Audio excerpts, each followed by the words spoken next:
Welcome to Tech for Good with Bethnal Green Ventures. I'm Paul Miller, and today I'm delighted to be joined by Ashley Grealish, co-founder and CEO of Windfall Energy, startup building cheaper, cleaner energy solutions for people living in flats and renting. It's a challenge that sits right at the intersection of climate, affordability, and inclusion, helping millions of people access the benefits of clean energy. So we thought it'd be great to have Ashley on the show to hear more about what they're building. So, Ashley, great to have you here. Let's start with Windfall. What do you do and why does it matter? Yeah, great to be here.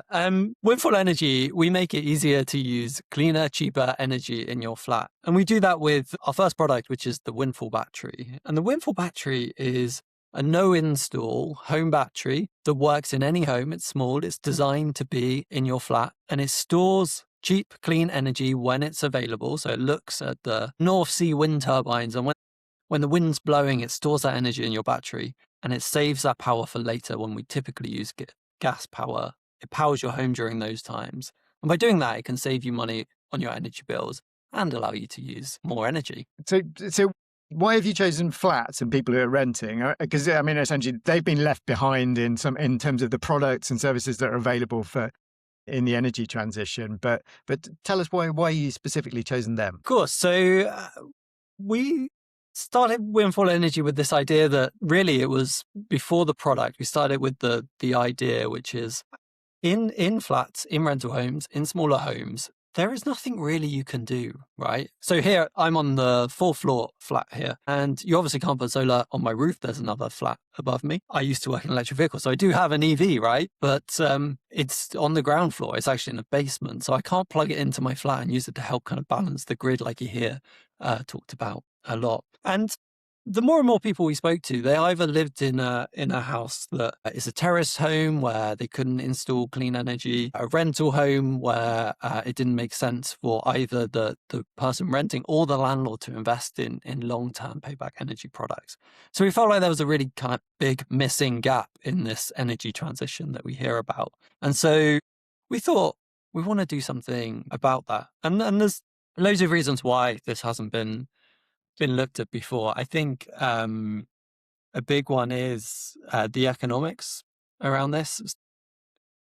In the UK, we've had many different kind of energy crises or changes to the energy system. And so either geopolitically, there's been increases in energy prices, but also as renewables have grown, they haven't increased the price of energy, just to be clear, but they've made it more volatile in the sense that when wind power is abundant, it's super cheap. When it's not, it's more expensive. And so we have this increasing volatility in energy prices. And at the same time, battery costs have fallen down. So it's become really economical to store energy in batteries. And going back to flats and rentals, it's opened up this really interesting opportunity where in any type of home now, we can store energy without having to put renewables kind of on the roof. We can store that energy from the grid when it's cheap, when it's abundant, and use it when we need it. So tell us a bit about yourself. You've alluded to it already, but what were you doing before Windfall? Well, I'm going to go back quite far here, but I'll do it quickly. When I was kind of before university, in fact, I was growing up in the era where the first iPhone was just released, right? And I was obsessed by this new technology. A friend of mine had the fancy iPhone. I had the Android, the more kind of nerdy one, the first one of those. And I was obsessed by mobile phones, and I thought, I want to be involved in designing mobile phones. And so I went to uni and I did electronic engineering. And I worked at ARM, where they design the chips that go inside phones. But at the same time, a friend came up to me and told me about this project they were working on to give homes that don't have grid electricity, give them power for the first time using solar and batteries. So as a student project, I created a pay-as-you-go solar battery system and put it into 100 homes across Rwanda. As I left uni, I kind of joined a very early stage startup that were also thinking about this idea, kind of spun out of the same university project. And we built a better version of the one I built 100 of. And actually, I have one behind me on the video. Yep. So that's a solar panel, that's a battery. They were all connected to the internet. And we built, there's over 500,000 of these in homes across East Africa now. So I worked on batteries. I did a short stint in ethical mining. So I got really interested in what goes into electronics and batteries and how do we do that sustainably. And then most recently, I did 5 years joined another kind of very early stage startup that were thinking about this emergent technology, which was electric vehicles. So we were thinking, what if we can connect all of those electric vehicles and electric vehicle chargers into the energy system? What if we can connect them and charge those cars up when renewables are abundant and not when we're using gas? Yeah. We can make charging cheaper and greener. And so we grew, that was EV Energy. We grew that company from over 5 years whilst I was there up to about 120 people, working with a lot of the US energy suppliers to connect their cars into the grid and help them optimize how they were charging. And then after 5 years there, I decided it was time to take on a new challenge. I decided to step away from that and actually went on a long road trip to take some time out, and then came back and started thinking about what eventually became Windfall Energy. Great. And was there a particular moment that sparked the idea for Windfall where you thought, right, this is something we need to build? Yeah. So I think there were a few moments actually that gave me increasing confidence throughout that. So the first was one of the ideas I had after taking some time out going on the road trip was we need a better EV charger. Someone needs to make better EV charger hardware. And I'd started prototyping something. I thought I had a good idea. Thought there could be something in it. There wasn't. It wasn't a great idea. But as part of that, I kind of decided that I wanted to talk to loads of people about it. So I'd done loads of networking and talked to many people. And I was presenting at a thing called the IoT London meetup about this. And I got talking to Rob, who became the co-founder of Windfall Energy. And the conversation turned to the fact that I liked this idea of creating a new EV charger, but I couldn't use it myself because I live on the fourth floor of a flat. You can't use that charger. And then we got talking about how we can't use the solar panels on the roof and all of this sort of thing. And we really decided that between us, and plus there were other people in that conversation who lived in London, couldn't use clean energy products, we really decided that there was a problem here, and we wanted to do something to use more clean energy, save money on our energy bills, but there wasn't a product. And we thought there must be something that we can do there. So that was like when I became sure of the problem statement. We tried a few different things, spoke to loads of people. A very friendly person I spoke to gave us 250 smart plugs that we could experiment with. So we gave these out to people and used them to try and change how people were using energy, to use more cleaner energy in their flat. And it was a fun kind of experiment. It wasn't really a commercially viable product. But we, through that, discovered that a battery that stores energy and powers your whole home, there's something in that. The second kind of moment was we knew there was something in this battery. We wanted to test it a bit more. So what we did is we got a wooden box and we painted it black and we put a power cable on it. And we took it we got a booth at the Everything Electric show. And we told everyone it was a battery. And it was a plug and play, no install battery that will save money on your energy bills, just to see if people were interested and willing to buy it, even though it probably was quite clear it was a wooden box. And what we got back was a really good reception from both consumers, but then more interestingly, two of the large energy suppliers in the UK kind of either spoke to us there or phoned us up later saying, we want to collaborate with you on making this product, because it helps solve problems for them. So that kind of second point of going to this show with a wooden box and getting people interested about it, that's when we were like, this is something that has got legs and we need to keep kind of building this. Great. So talk us through how Windfall works in practice. What does it look like for a typical sort of flat dweller renter who signs up? Yeah, so there's two models really. So we have an early version of the Windfall Battery over there. I know this is a primarily audio format, but for those watching, it looks very nice. You can see an early version.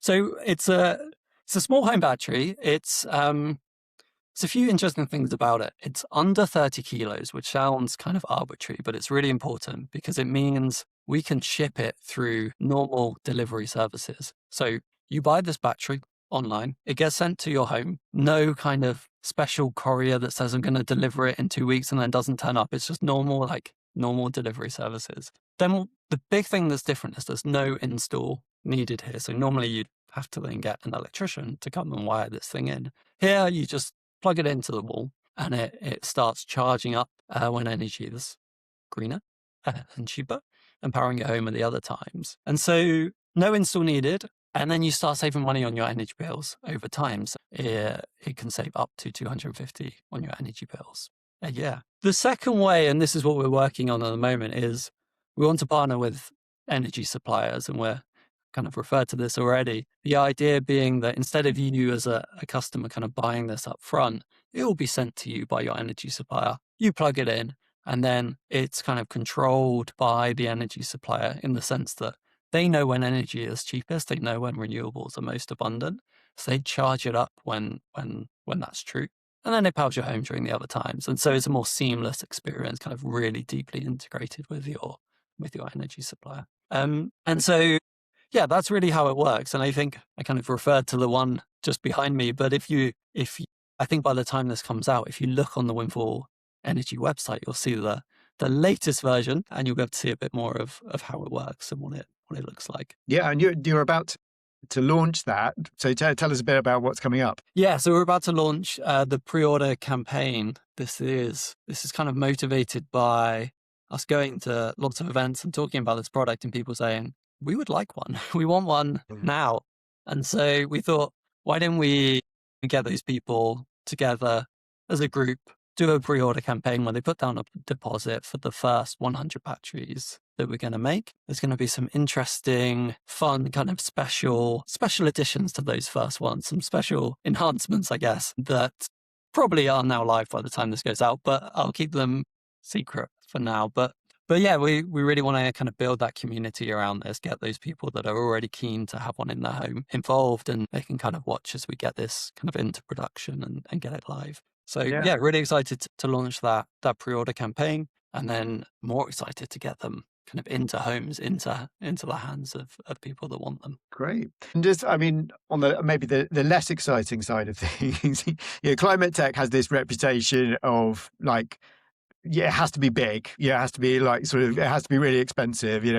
Almost all of the sort of things around it have this reputation, don't they? And also it's in a highly regulated sector and business. How do you think about those things when it comes to Windfall? Because it's always seemed to me that you guys have like a sort of completely different approach to this, in that you're thinking small, you're thinking like, in line with what people actually want to use on a day-to-day basis, rather than the sort of top-down policy. But yeah, talk a little bit more about how you think about that. Yeah, so I think, like you say, we really try and think about people involved in this, right? So like what from everything, from the design for the product, is like, let's design it to be something that people really want in their homes, be something that's desirable. So working with a great designer who has worked at IKEA and places like that, like it really kind of runs through what we're trying to do, make it homeware, not an industrial battery. But yeah, it's a difficult space, and it's kind of an expensive space as well. Like we're building hardware, and that does cost a lot. But yeah, we do try and take I think what you're referring to, we try and take a much more iterative approach. So we've done lots of like much smaller, cheaper trials to get us there. We've talked about a smart plug trial we did. We talked about painting a box black and pretending it's a battery and getting people interested. There's a prototype behind me. What we're doing is really trying to be focused in how we develop this, so that we know it's what people want without doing all the really expensive kind of hardware development first. That also applies to like how we're approaching the manufacturing. Fundamentally, it's kind of battery cells. Some of it's unique and special, so the no install approach, the user-friendly design, working really nicely with the energy suppliers. That's all our kind of differentiation. That's what's special. But then inside, it's battery cells. It's kind of some standard electronics for charging and discharging. We're not trying to reinvent all of that. And so we partnered with manufacturers who I've worked before with, and we're making batteries, who can use their expertise in making cheaper, reliable, high quality batteries without us having to reinvent it. And that allows us to develop hardware in a way where we focus on our differentiation, our speciality, where we want to be in battery market.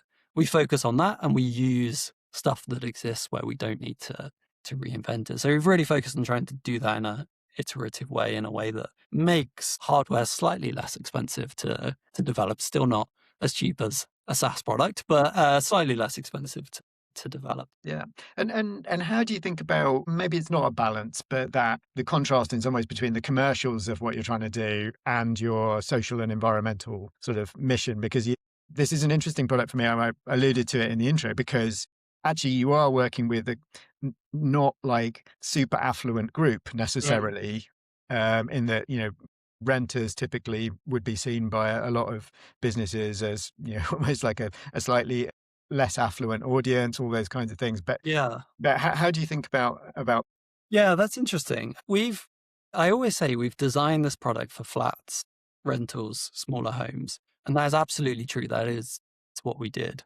But what we've come up with is this kind of no in-store solution that's well integrated with the energy supplier that people really want in their homes. And what that means is actually we just have a battery that can be deployed really rapidly to almost every home. Because what we've done to make it work in flats, smaller homes, rental homes, it's just removed the barriers that are blocking us installing batteries everywhere. So I don't really see a kind of tension there no? between kind of focusing on that market. Like there isn't really a compromise there. In fact, I think we've come up with a better product overall because of that.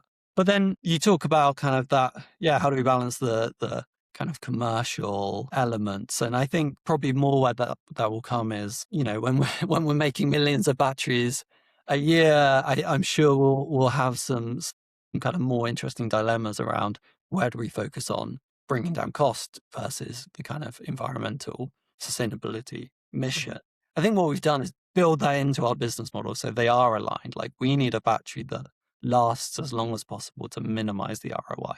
And we're kind of incentivized to do that, which means we're not going to kind of cut costs wherever we can.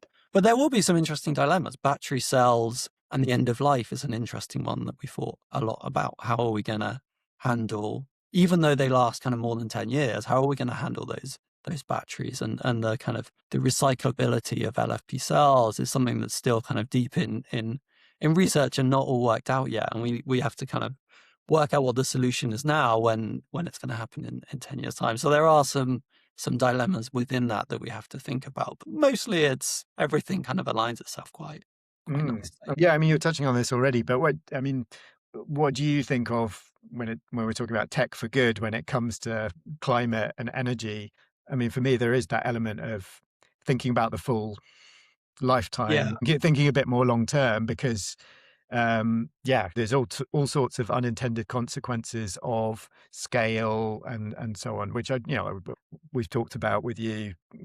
previously. But how do you think about that when it comes to Windfall? I think when I think about like tech for good within the context of climate and energy, it's really, I realize what I've always tried to do is think about people first and think about how we solve real people's problems. So from kind of, we were starting with Bbox, the batteries that we deployed across East Africa, like that was, how do we solve people getting access to energy? And that was a market where perhaps people thought, there's not a commercial opportunity here. It has to be a charity to achieve this. And we proved that we can grow this kind of commercially, and we could make a model there that was essentially really competitive with kerosene lamps for lighting, and it worked.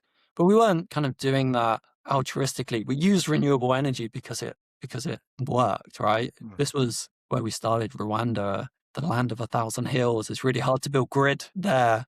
And so distributed energy just makes more sense. EV energy, we thought a lot about how do we make EV charging accessible to everyone, not just the kind of high-end premium Teslas. Let's be able to control all makes and models of EVs, including the lower end ones. And yeah, Windfall Energy again is trying to think about like, it's not tech for good, really. Well, it is, but what we're trying to do is solve a problem of there's this big group of Yeah. people that are kind of excluded from this renewable energy transition and benefiting from it, and we're trying to fill that gap. And so, I think the tech for good within the climate space, you've got to think about that kind of full product journey. You've got to think about the lifetime, but I think more than that, you have to think about the people that you're trying to serve and making sure we're kind of creating energy solutions that benefit everyone. What are you excited for next? We've talked about Mm. the pre-orders? How do people find out about those? So the pre-orders, by the time this goes out, it should be live on our website. Hopefully we haven't sold out already. Well, hopefully we have, I guess, conflicting. But yeah, go on the website and there'll be a way to get your hands on one then. And then I'm mostly excited about then spending some time with the manufacturers, getting this made, getting the first units kind of built and ready and certified and everything. And then more importantly, getting it into customers' hands and seeing the reception to it. But yeah, Windfall Energy website is the place to start. Great. And lastly, for anyone listening who's thinking of starting their own Tech for Good venture, is there any advice that you would give? Yes, I think so. I think starting a startup isn't going to be for everyone, right? And so I think first you gotta find something that you care deeply about. So before I started Windfall Energy, I had one idea of what I wanted to build, and I got kind of obsessed by that for a little while, but then decided it wasn't the right thing, and then really got excited about this idea of how do we provide clean energy to flat, smaller homes and renters, and like I found that thing that really excites me and keeps me going. But more than that, I think that the advice is talk to as many people as you can about it. So I went and spoke at an event, met my co-founder. Actually, that started building the momentum. And then I went to another event and met someone from BGV. They told me to put an application in, and I did, thinking it was very early stage business. Probably, I thought at the time, probably too early, and you would say no. But I thought we'd get some interesting feedback back on our early pitch. But you said yes, which was great. And that kind of built the momentum a little bit more. And then I talked about going to a consumer show to show off a very, very early prototype and getting more and more people behind it. And each step, like, we just try to talk to as many people as possible. And the more you do that, the more the kind of, I guess, the snowball grows, the momentum builds, and things start happening. So I guess the piece of advice is talk to as many people as you can about the problem that you're really interested in solving. Fantastic. Well, Ashley, thank you so much for joining us on Tech for Good. It's been great to hear more about Windfall and what you're building. If you have suggestions for guests or topics we should be covering on Tech for Good, do get in touch. And if you're thinking of starting a Tech for Good venture and are looking for some help, don't forget to check out bethnalgreenventures.com to see whether we might be able to help. That's it for this week. Thanks for listening and goodbye.